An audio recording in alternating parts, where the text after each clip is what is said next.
شبیه ترین سیاره جهان به زمین. کپلر 452 بی اونقدر به زمین شبیه که دیگه داره ترسناک میشه. ستاره اون هم دقیقاً مشابه خورشیده. هر سال این سیاره 384 روزه که فقط 5% از سال زمینی ما طولانی تره. در نتیجه هر ماه 32 روز خواهد بود. به نظر همه چیز درست میاد، اما پسرعموی زمین در واقع یک ابرزمینه. یعنی 50% از زمین بزرگتره و همینطور 5 برابر سنگین‌تر.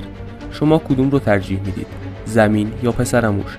قبل از انتخاب بهتر فاصله اون تا زمین رو در نظر بگیرید. پسرعموی زمین 1800 سال نوری با زمین فاصله داره. از این مقیاس به نظر فاصله کمی میاد، درسته؟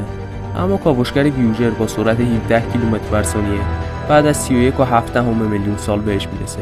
در طول این سفر حداقل 1135 نسل از انسان‌ها در ویوژر زندگی خواهند کرد. حقایق عجیب و جالب دنیا رو میتونید توی موبوفکت دنبال کنید. لایک و کامنت و سابسکرایب هم فراموش نشه.